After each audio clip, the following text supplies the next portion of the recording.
안녕하세요. 시카고에서 저의 유학 이야기를 들려드리는 단초입니다. 오늘 이야기는 제가 유학을 왔을 때 시카고의 유명 식당에서 총격 사건이 일어났었습니다. 나중에 알고 보니까 잘 사는 그런 집 아이들이 벌린 도박에서 비롯된 사고였었습니다. 공부를 하면서 부딪히는 애들 중에 별로 공부의 뜻도 없고 졸업은 아예 안중에도 없는 유학생이 있었습니다. 그들은 좋은 차를 타고 다니며 다른 학생과도 어울리지 않고 늘 혼자만 다니는 그런 학생들의 정체를 나중에 알고 그들이 한편으로는 불쌍하고 한편으로는 내가 그런 가정이 아닌 평범한 가정에서 태어났음을 감사한 적이 있습니다. 오늘 얘기는 이렇게 자기 가족과 떨어져서 살았던 그 불쌍한 친구들에 대한 이야기입니다. 중세 시대는 유럽의 많은 왕족과 귀족들이 근친 결혼을 했다. 그 결과 우수한 유전인자를 가지고 태어나는 왕자, 공주도 많았지만은 그와 반대로 정신적인 결함을 지니고 그렇게 태어난 사람들도 많았다. 그래서 그들은 가문의 수치라고 여겨 결국 평생 동안을 다른 사람이 볼 수 없는 덩전이라는 지하 감옥에 갇혀 지내야 하는 고통을 안고 살아갔다. 그런데 현대에도 지하 감옥은 아니지만은 자신의 무능력 때문에 가족에게 돌아갈 수가 없는 왕따가 있다는 것을 유학 생활을 하는 동안 내 눈으로 직접 보았다. 우린 육체적으로 또는 정신적으로 힘들 때 고통스럽다고 말한다. 그러나 또 한 가지 큰 정신적인 고통을 잔인하게 느껴야 하는 친구들, 그들이 바로 그런 유학생들이었다. 학교를 다니며 안 사실은 전혀 준비되지 않은 상태에서 쫓겨오듯 부모의 뜻에 따라 갑자기 유학을 보내진 학생들도 덜어 있다는 것이었다. 그러다 보니 그런 학생들은 그냥 학교에 돈벌이를 시켜주는 것처럼 그냥 마냥 언어 코스를 즐기며 다닌다. 비자가 허락하는 한 오랫동안 일부러 공부를 끝내지 않으려는 것 같이 보이는 학생도 있었다. 그들은 학교 공부를 못 따라가 처지는 것에 대해서 전혀 고민하거나 안타까워하지 않았다.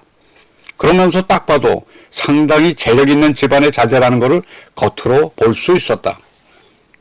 나중에 한 사실은 그들 중에 몇 명은 정말 이름을 다 대면 알 정도로 부모가 보통 사람보다 사회적으로 유명하거나 또 훨씬 잘나서 많은 권력과 재물을 가지고 있는 그런 사람들의 자녀들이었다. 엄마 아빠가 인류대를 나오고 집안 또한 거의 준재벌에 해당되는 재력 있는 집안이었다. 우리가 흔히 말하는 아주 짱짱한 집안에서 그들은 늘 길을 펼 수 없는 미운 오리 새끼가 되었다. 특히 형과 동생은 부모와 비슷한 우수한 유전인자를 가진 재능 있는 집안의 자랑거리가 됨에도 불구하고 자기만 유난히 처지는 그러한 존재가 되어 그들은 가족의 중심이 아닌 보이지 않는 가장자리나 뒷전에서 서성거리고 있어야만 했다. 체면이 앞서는 품격 있는 집안에서 불량품은 과감히 눈에 띄면 안 된다. 더구나 부모들이 경제력, 학력으로 자기가 만들어 놓은 상류사회의 자식들은 여러 가지 경우 행사 모임에서 가문을 대표하거나 자랑거리 또는 뒤를 이을 후계자로 소개될 때가 많이 있는데 그중 소개에서는 웃음거리밖에 안 되는 못난 자식들이 한 명씩 껴 있었다. 군대에서 군대 생활을 전혀 잘 못하고 실수만 저지르는 친구들을 고문관이라고 부른다. 이 친구들은 자기가 속해 있는 소대나 팀에 늘 보탬이 못되고 점수를 깎아먹는 존재라 사단 측정이나 또는 대회를 할 때면은 차라리 눈에 띄지 말라고 휴가를 보내버린다. 마찬가지로 존재의 이유만으로도 부담스러운 아이들은 소위 재벌집에선 외국으로 내보내 눈에 안 띄게 한다. 그들은 본인의 의지와는 관계없이 외국으로 보내졌으므로 학업에 뜻이 없다. 그냥 부모들이 만들어 놓은 집안 체면 때문에 그냥 유학을 하느냐고 외국에 머물러 있고 고국으로 돌아갈 수 있는 길은 언제인지 모른다. 그들은 늘 그냥 보이지 않는 그늘 속에서 숨을 죽이며 살아갈 뿐이다. 다행히 집이 부자다 보니 경제적으로는 문제가 없어 미국에 그냥 학교를 다니며 몇 년이고 학생 신분을 유지한다. 이들이 받고 있는 부당한 대우는 너무 잘나고 지체 있는 집에서 태어났다는 것 밖에는 없다.